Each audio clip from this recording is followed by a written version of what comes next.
la série jusqu'à maintenant? Passionné de la Bible. Est-ce qu'il y en a qui apprécient la série, qu'il y a quelque chose qui germe, qui se développe? C'est qui la vedette? C'est quoi la vedette dans cette série-là?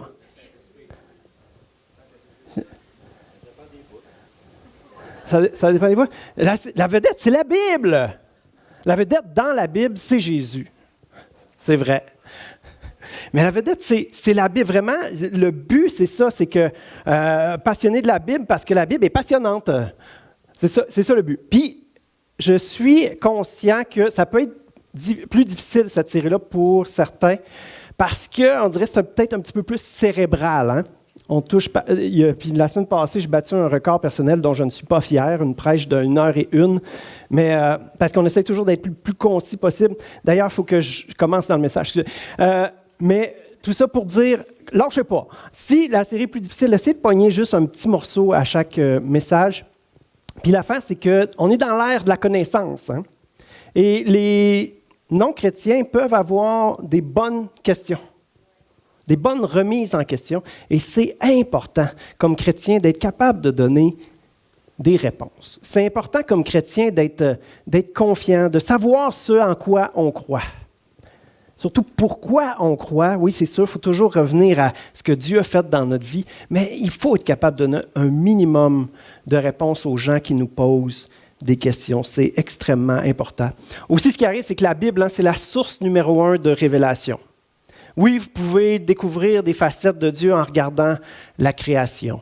Vous pouvez découvrir des facettes de Dieu juste en réfléchissant, parce qu'on a la pensée de l'éternité en dedans de nous, en regardant les étoiles ou en discutant avec un frère, une sœur. Mais la source ultime, la source numéro 1, c'est la Bible. Et en plus, c'est la référence.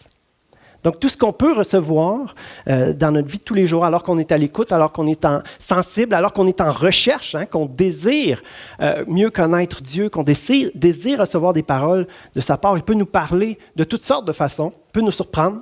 Il a utilisé un âne une fois dans la Bible. Donc, Dieu peut nous surprendre, mais la référence, c'est la Bible. Alors, c'est important d'avoir des bonnes bases bibliques. On va prier tout de suite. Merci, Seigneur, pour ta parole. Merci pour les Écritures. Quel miracle, Seigneur, à travers l'histoire de l'humanité, une quarantaine de personnes que tu as utilisées pour rédiger les Écritures. Seigneur, nous, on hérite de ça, ce cadeau-là, puissant, efficace, que tu utilises par ton esprit, Seigneur, alors que tu le révèles à nos cœurs, alors que tu nous aides à te connaître, à comprendre même comment tu agis, Seigneur. À travers la Bible, c'est comme un miroir. On apprend à se connaître, à se voir aussi. Et Seigneur, quel outil puissant. Alléluia. Merci, Jésus, d'avoir incarné cette parole-là, nous permettre de le voir concrètement, à quoi ça ressemble.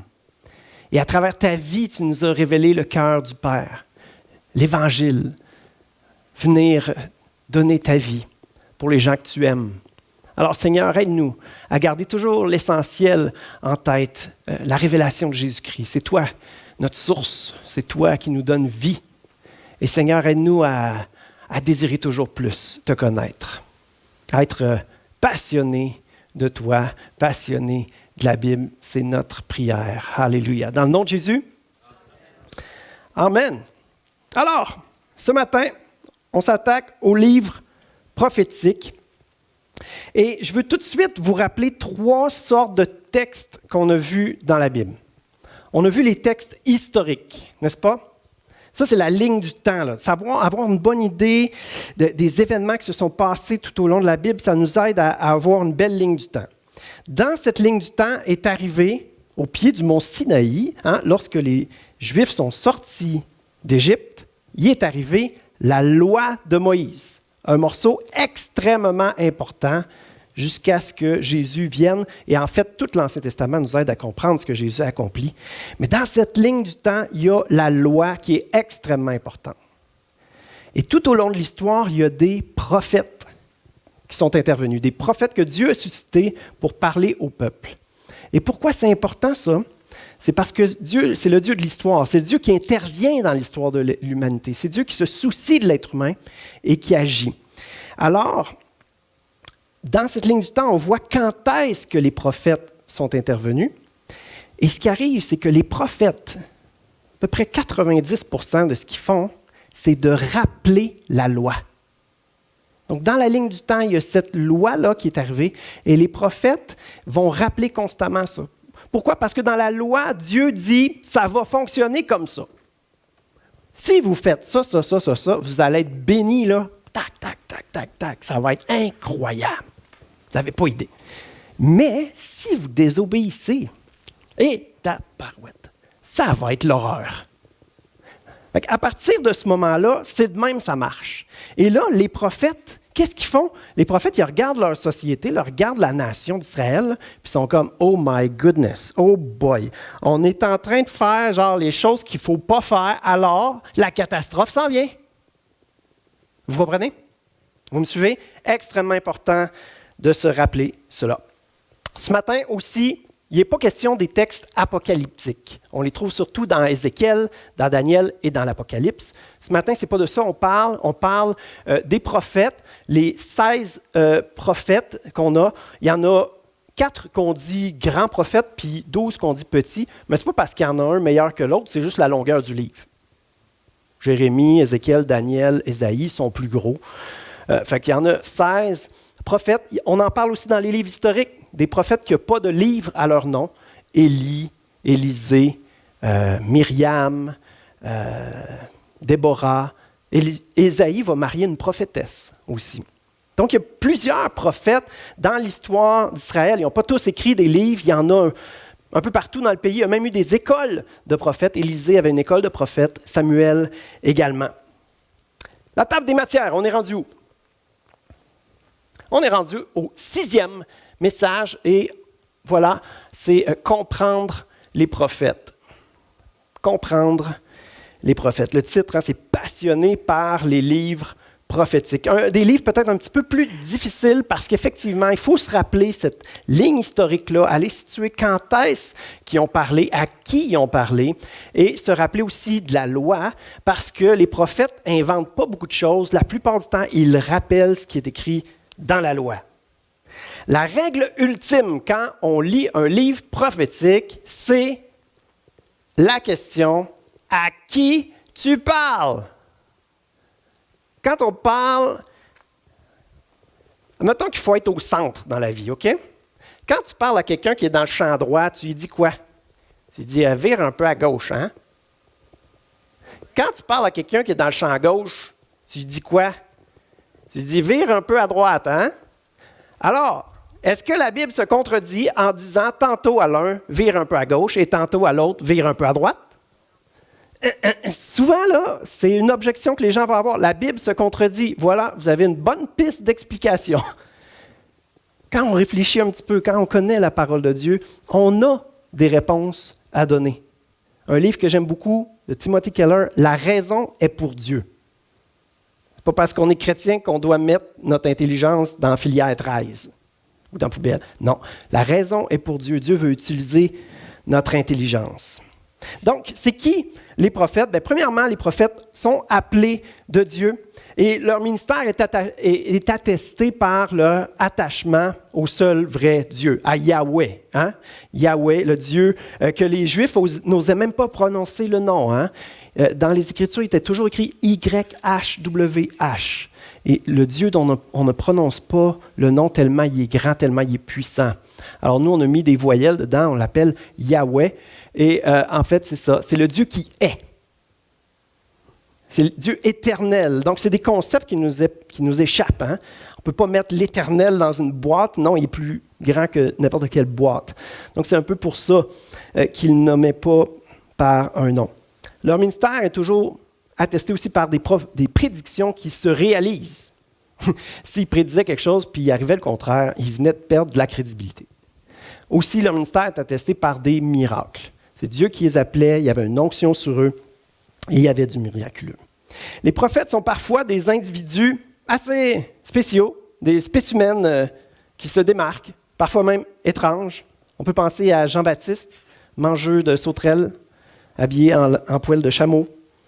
Il y a toutes sortes d'histoires. On peut penser à Jonas qui va faire une balade d'estomac de baleine. Hein? Il utilise des images très fortes, très, très frappantes. Jérémie va briser un vase de potier, puis il en disperse les fragments devant le peuple pour qu'ils puissent comprendre qu'il y a une dispersion qui les menace. Très belle image. Ésaïe va marcher nu-pied pendant 3 ans pour figurer une déportation. Vous allez être pognés pour sortir du pays, puis voilà, vous allez marcher nu-pied. Osée va racheter et marier une femme prostituée 2 fois. Assez puissant comme image là. Sa vie a été un message de l'amour persévérant, tenace, comme plus grand que nature de Dieu. Là, c'est assez intense. Et là, ce matin, on va voir Ézéchiel. Il y a un devoir qui vous a été donné sur la page de lire Ézéchiel 12 et Ézéchiel 34. Et on va voir ces 2 passages-là ensemble. Il vous était demandé aussi de lire 2 Rois 24-25. C'est quoi le rapport entre Ézéchiel et 2 Rois? Ah ben je l'ai dit tantôt. C'est parce que les prophètes sont intervenus dans l'histoire. Et dès le début du livre d'Ézéchiel, il nous situe dans l'histoire du peuple. On lit ça dans Ézéchiel 1, versets 2 et 3. Le 5e jour du mois, c'était la 5e année de l'exil du roi Joachim. La parole de l'Éternel a été adressée à Ézéchiel, le fils du prêtre Buzi, dans le pays des Babyloniens. Donc, on peut aller lire le contexte historique parce que ce roi Joachim, il en est question dans le livre des rois. Vous suivez? Même si Ézéchiel est après les livres poétiques, les psaumes, tout ça. Non, cette histoire-là s'est déroulée au temps des rois. Le livre est au début de la Bible. Fait qu'il y a de quoi être mêlé, mais là, on comprend ces choses-là. On se démêle là-dedans, n'est-ce pas? Donc, on va voir le contexte historique. Mais avant, on va faire l'exercice. Ce qui se passe justement quand on ne sait pas le contexte. OK? Alors, voici ce qu'Ézéchiel va faire. Vous êtes prêts? Le gars à la caméra, il faut qu'il soit prêt aussi. Parce que ça bouge. Ézéchiel se fait dire par Dieu, perce le mur par lequel tu sortiras tes affaires.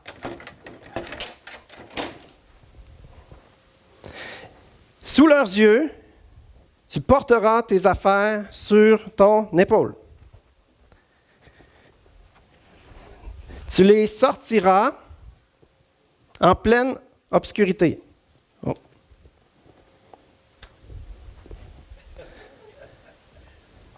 Tu te couvriras le visage de façon à ne pas voir où tu vas. Mais là, je veux essayer de lire en même temps. Car je veux que tu sois un signe. Est-ce que le signe vous parle en ce moment? Ça frappe, hein? Alors voilà, je suis pour vous un signe.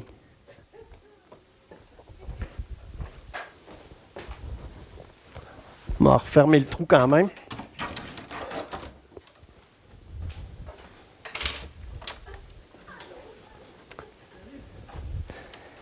Il y a du culot quand même, hein?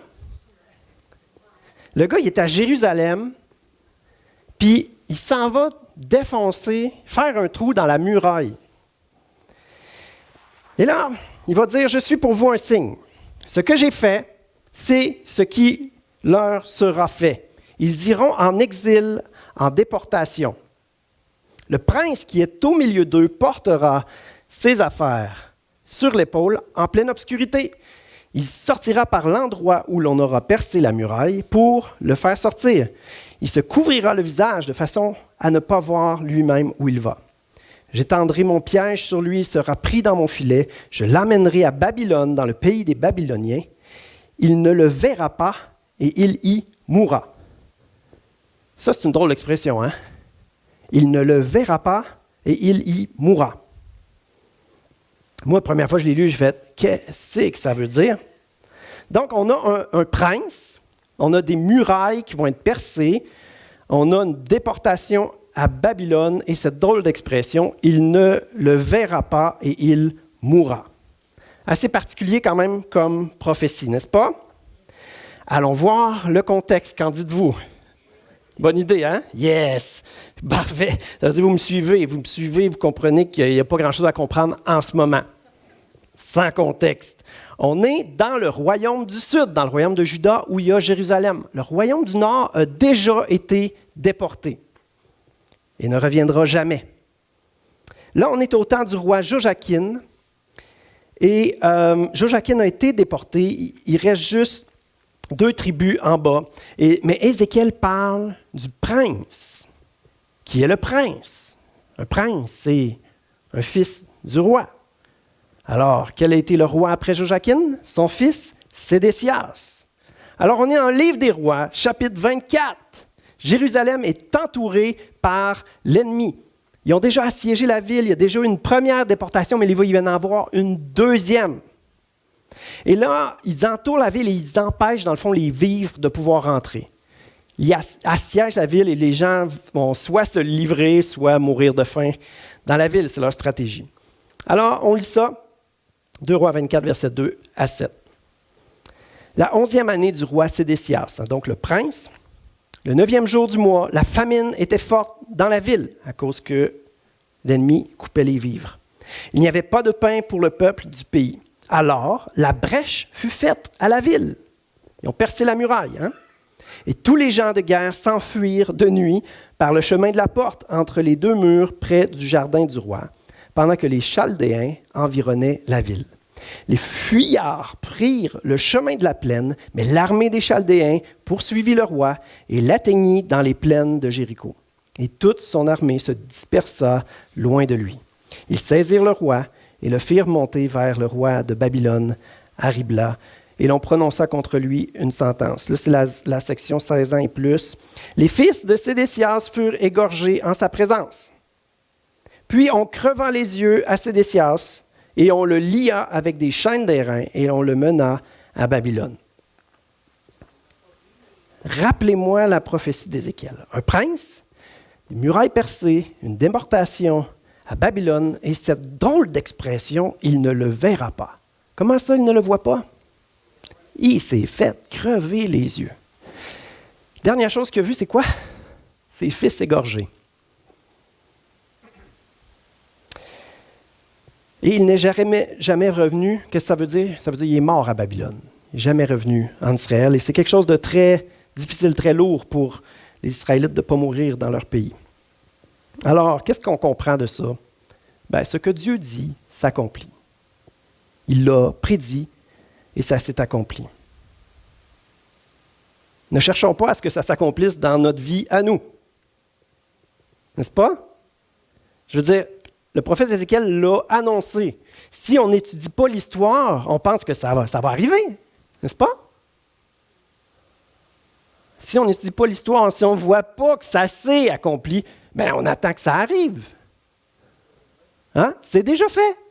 Ce que Dieu dit, c'est accompli. Qu'est-ce que ça veut dire? Ça veut dire que leur futur à eux, c'est notre passé. Alors, entre les deux, il faut regarder, ça s'est-tu réalisé? Et si ça s'est réalisé, bien, cette prophétie-là n'est pas pour nous. Elle était pour les contemporains d'Ézéchiel dans cette période-là. Et ça s'est réalisé. 99% des prophéties dans les livres prophétiques se sont accomplies. Il s'est passé 2620 ans, en fait, entre eux et nous à ce moment-là. Donc, c'est extrêmement important de regarder l'histoire qui nous sépare avant d'essayer de deviner quand ça va se réaliser dans notre avenir à nous. Donc, il faut faire ses devoirs, savoir si ça s'est déjà accompli. Est-ce que c'est troublant? Oui, parce que c'est assez horrible comme événement, mais est-ce que c'est surprenant? Non, parce que ils le savent depuis longtemps que c'est ce qui va se produire s'ils n'obéissent pas à l'Éternel. Ça a été dit quand? Quand la loi leur a été donnée à la sortie d'Égypte. Il n'y a aucune surprise là-dedans. Ça se trouve dans les avertissements. On appelle ça les malédictions. C'est ce qui va se produire si vous n'obéissez pas. On va aller lire. Lévitique 26, versets 14 à 16. Mais si vous ne m'écoutez pas et ne mettez pas tous ces commandements en pratique, si vous méprisez mes prescriptions et si vous montrez du dégoût envers mes règles au point de ne pas mettre tous mes commandements en pratique et de rompre mon alliance, vous comprenez, c'est les Israélites qui brisent l'alliance, qui ne respectent pas les règles de l'alliance. Et là, il va dire tout ce qui va se produire.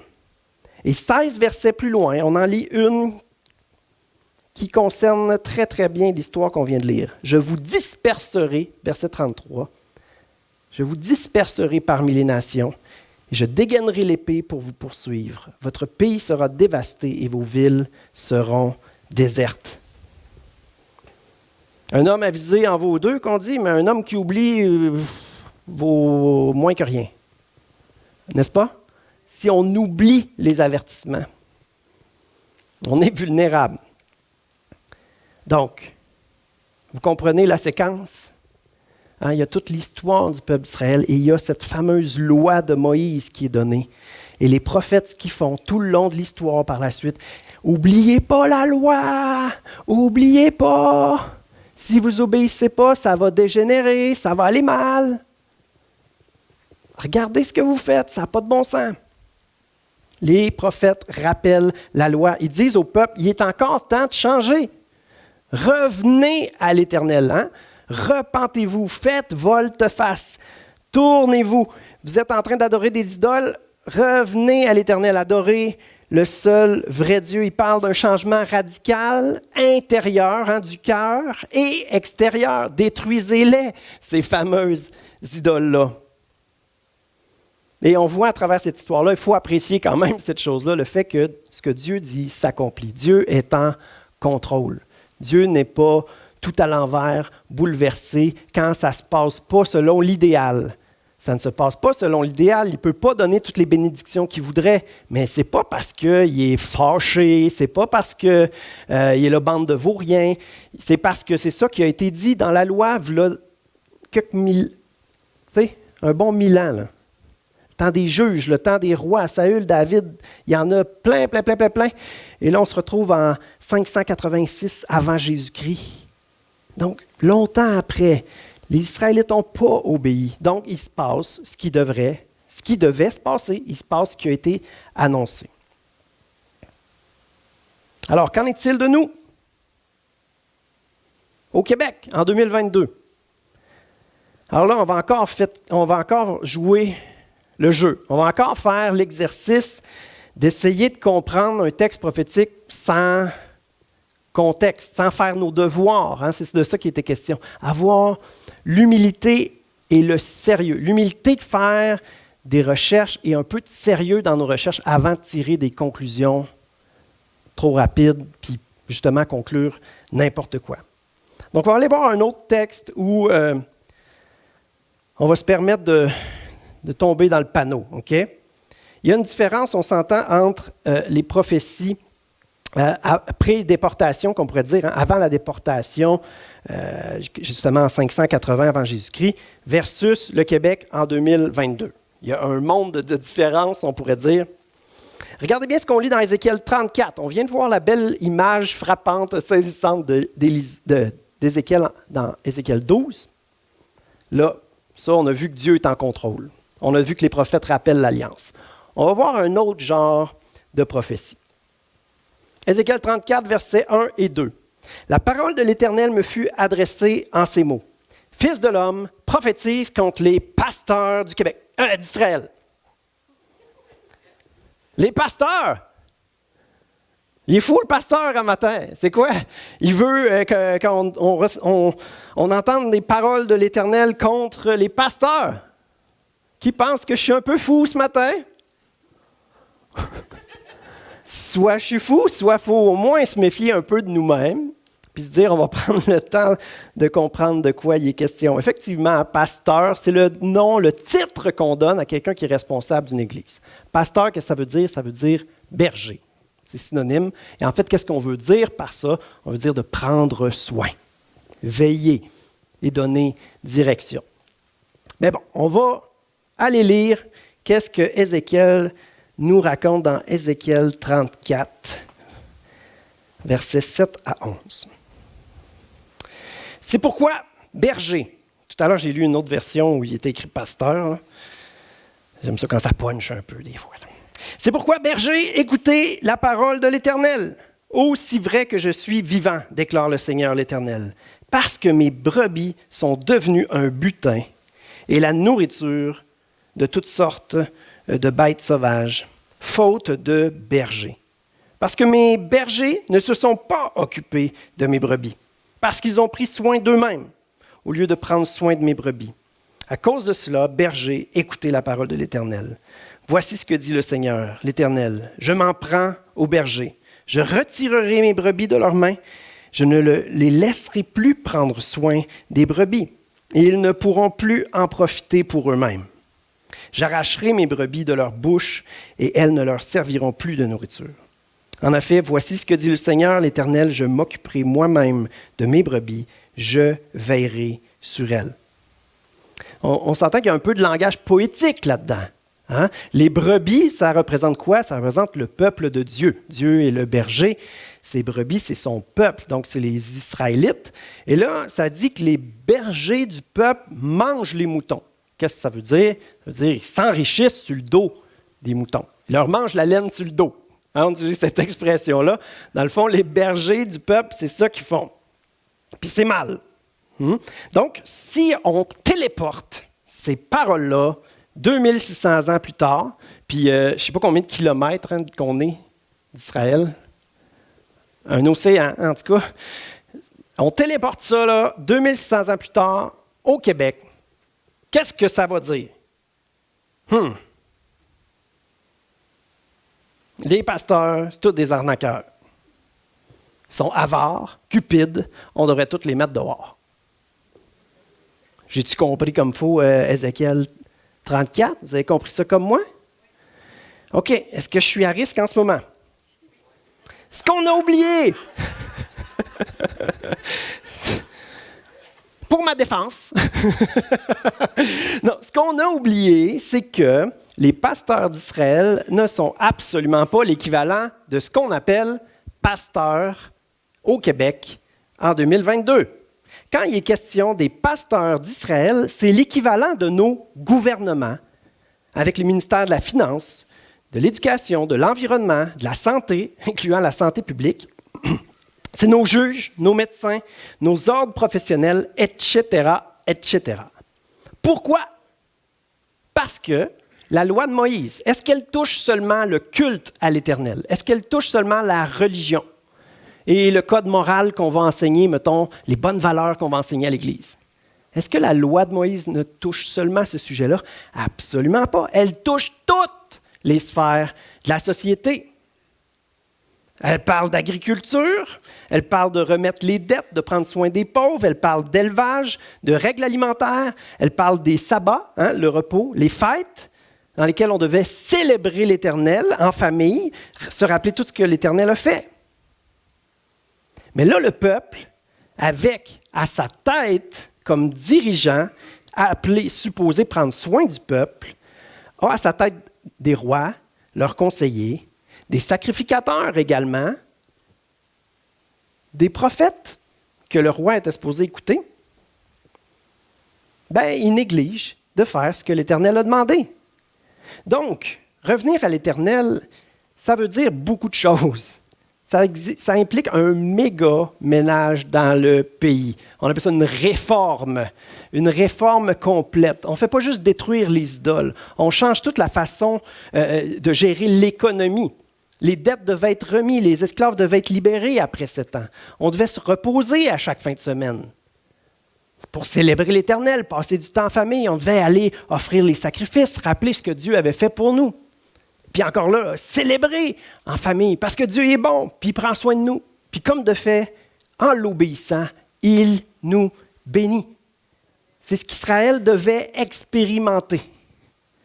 Dans leur histoire, on ne voit pas cela. L'Ancien Testament, en général, je ne mettrai pas un pourcentage là-dessus, mais il faut le voir comme un contre-exemple. Quoi ne pas faire?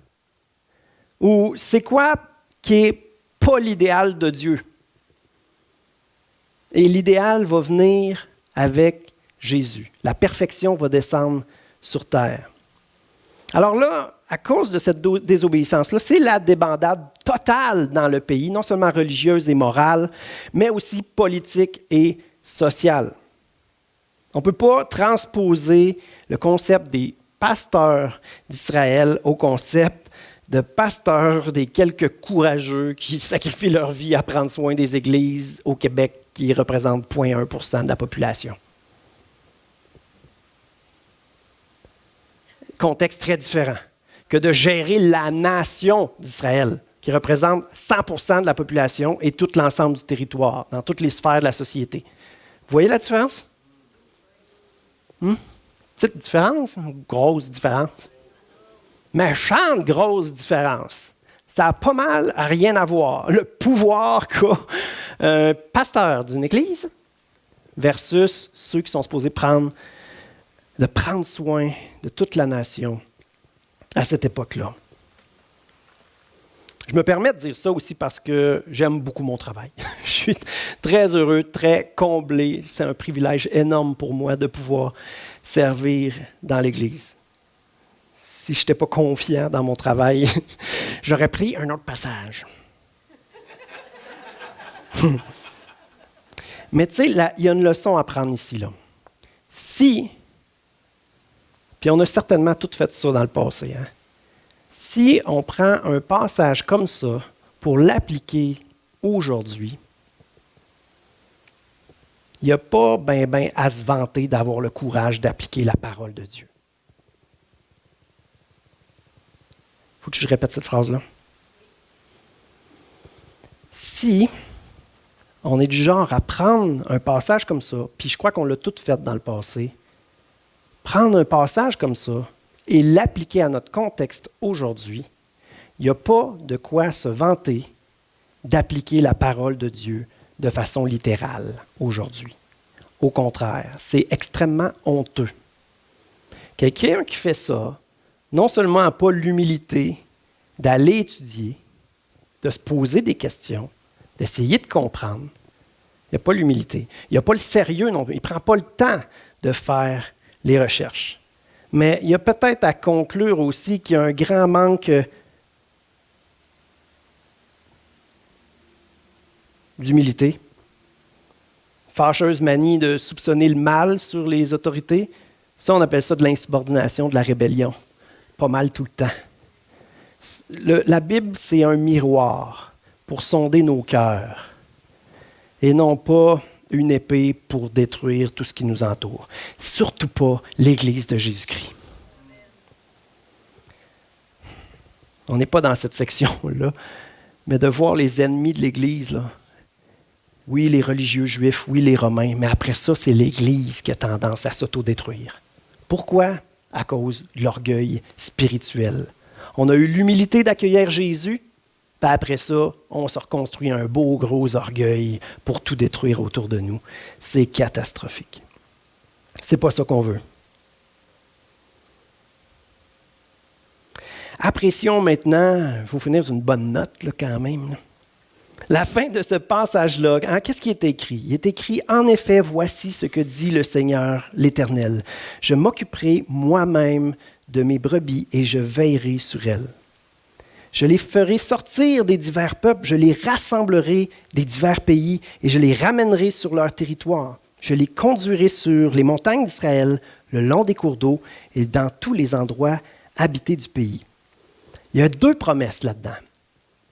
La plus simple, c'est « Je les ferai sortir des divers peuples, je les rassemblerai des divers pays, je les ramènerai sur leur territoire. » Ça, si on étudie la Bible, ça s'est produit. 70 ans plus tard, ils sont revenus de Babylone. Daniel il a dit « Tu as prophétisé que dans 70 ans, on sortirait d'ici. » Et ça s'est produit. Néhémie et Esdras sont venus reconstruire les murailles et le temple. Ces prophéties-là ne sont pas nécessairement à prendre pour notre futur, pour le futur de l'humanité. L'autre promesse encore plus glorieuse, c'est mon dernier point ce matin, c'est de souligner quand les prophètes annoncent quelque chose de parfait. Souvent, j'utilise le mot merveilleux, mais là, j'utilise le mot parfait. Il annonce quelque chose de parfait. Il annonce qu'il va s'occuper lui-même de ses brebis et qu'il va veiller sur elles. Des promesses comme ça qui font rêver. Des promesses comme impossibles. N'est-ce pas? Tu te dis, comment ça va se réaliser, ça? Je veillerai moi-même sur elles. Continuons la lecture dans Ézéchiel 34, versets 23 et 24. Il va expliquer un petit peu comment ça va se faire. « Je vais mettre à leur tête un seul berger, et il prendra soin d'elles, mon serviteur David, celui qui prendra soin d'elles et qui sera un berger pour elles. Moi, l'Éternel, je serai leur Dieu, et mon serviteur David sera un prince au milieu d'elles. C'est moi, l'Éternel, qui ai parlé. »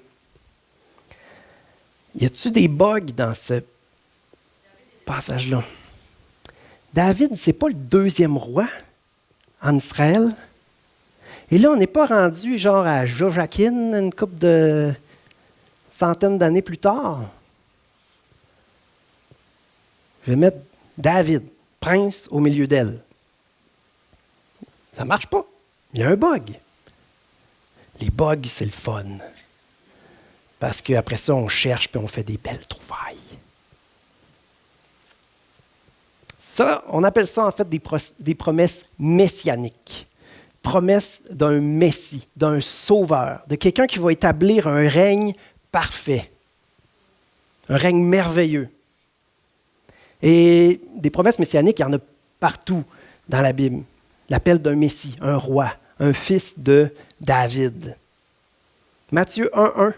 Matthieu, c'est l'évangile écrit spécifiquement pour les Juifs. Ils connaissent l'Ancien Testament.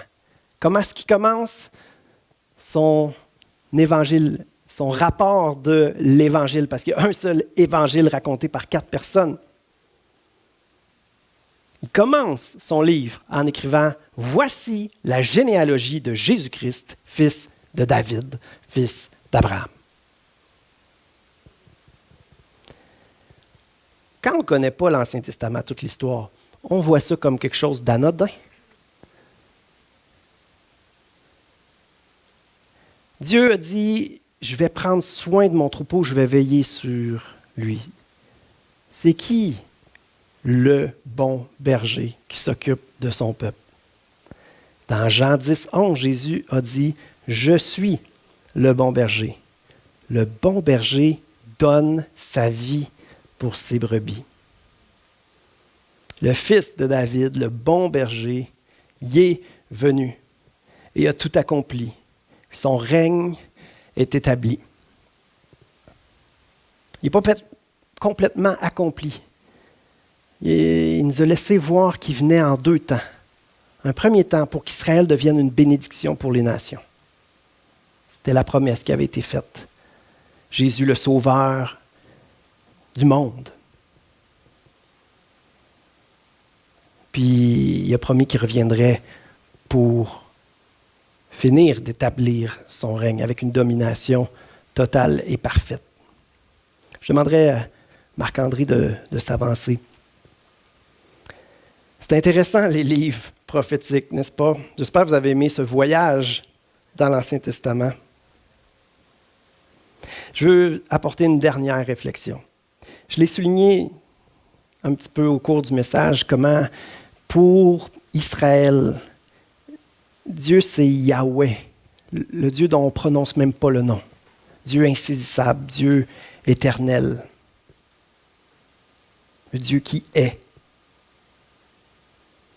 C'est un Dieu insaisissable. Les prophètes parlent oracle de l'Éternel, du Dieu très haut. Amen. Dieu a créé l'univers, les cieux et la terre. Et dans le Nouveau Testament, avec ce grand Messie qui est venu, comment est-ce qu'il appelait Dieu, lui? Père. Père. Avec une relation intime avec lui. Pourquoi ça choquait les pharisiens, vous pensez? Dieu, on ne pouvait même pas lui donner un nom. Puis lui, il l'appelle Père. Puis il est venu mourir, lui, le Fils de Dieu, pour que nous soyons appelés fils et filles de ce grand Dieu, presque insaisissable, plus grand que tout ce qu'on peut comprendre, plus puissant que tout ce qu'on peut imaginer, pour qu'on soit appelés des fils et des filles.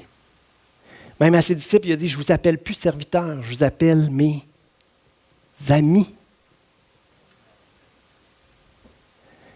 Puis il leur a dit, c'est avantageux pour vous que je m'en aille, parce que je vais vous envoyer un consolateur qui va habiter en vous.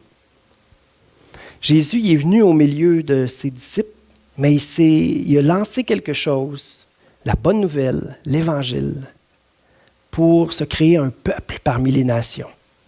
Et comment est-ce qu'il habite au milieu de son peuple? Il habite au milieu de son peuple en étant par le Saint-Esprit dans chacun des enfants de Dieu. Il a créé un peuple de prêtres, de prophètes, un peuple saint, purifié par le sang de Jésus. Ça fait de nous des temples parfaitement adéquats pour accueillir le Saint-Esprit. Vous vous regardez dans le miroir, vous pensez à qui vous êtes, puis vous dites, non, tu te trompes de personne. Non, tu te trompes de Jésus. C'est pas qu'on se trompe de personne, c'est qu'on se trompe de Jésus. On ne comprend pas qu'est-ce qu'il a accompli sur la croix. On ne comprend pas l'efficacité de son sang pour purifier, pour laver. Alors qu'on est réconcilié avec Dieu, c'est là que le travail commence, par la puissance du Saint-Esprit, pour être victorieux sur toutes nos misères qui nous font sentir indignes. Il veut nous faire progresser. On ne sera jamais parfait. On va toujours avoir à dépendre de celui qui est parfait, puis qui nous lave parfaitement, qui nous garde dans sa main, qui nous couvre, qui couvre notre vie de son sang, de sa grâce. Et nous, on a juste à continuer de progresser avec lui, avancer avec lui. Ça implique d'accepter qu'il a rendu ça possible.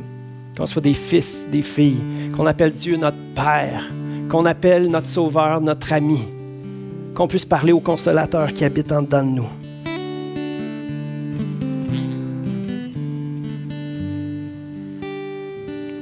Est-ce qu'on peut pencher les têtes?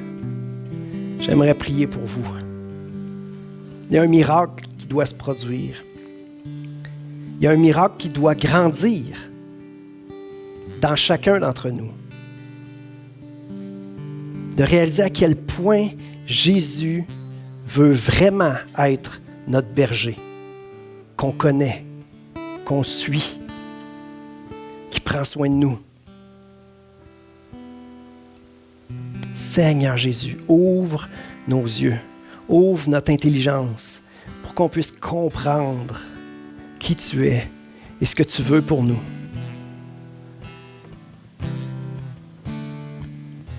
Seigneur, tu veux parler au cœur de chacune de tes brebis. Tu nous connais par ton nom. Tu nous connais par notre nom. C'est ce que ta parole dit. Tu nous connais par notre nom. Seigneur, qu'on puisse entendre cet appel-là. Chacun.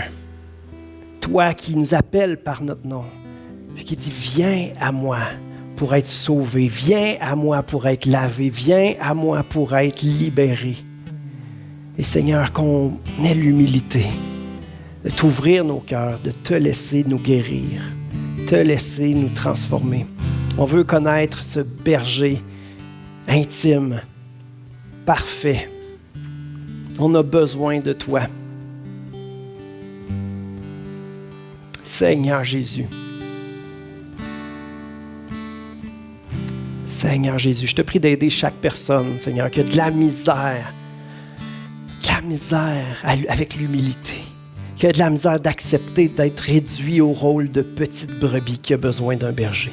Seigneur, viens briser l'orgueil. Viens briser l'orgueil, Seigneur, qu'on puisse accepter le fait qu'on a besoin d'un bon berger. Le fait qu'on est des orphelins qui ont besoin d'être réconciliés avec leur Père céleste. Le fait qu'on a besoin d'un ami comme Jésus. Le fait qu'on a besoin du Saint-Esprit pour être guidé, pour comprendre les Écritures, pour être victorieux dans tous nos combats. Seigneur, augmente notre foi, augmente notre zèle, augmente, Seigneur, notre violence, Seigneur, contre tout ce qui nous empêche d'avancer avec toi. Seigneur, on veut abattre l'orgueil, on veut abattre tout ce que l'ennemi a pu installer dans nos vies. Pour que tu puisses prendre la place, Seigneur Jésus. Viens par la puissance, Seigneur, de ton nom. Toi qui ressuscites les morts, Seigneur. Viens, Seigneur, briser ce qui est mort dans nos vies. Viens briser les chaînes, Seigneur. Je te prie, Seigneur, pour chaque personne qui est ici, qu'elle puisse découvrir la liberté, Seigneur, que tu donnes pour qu'on puisse avancer avec toi. Alléluia.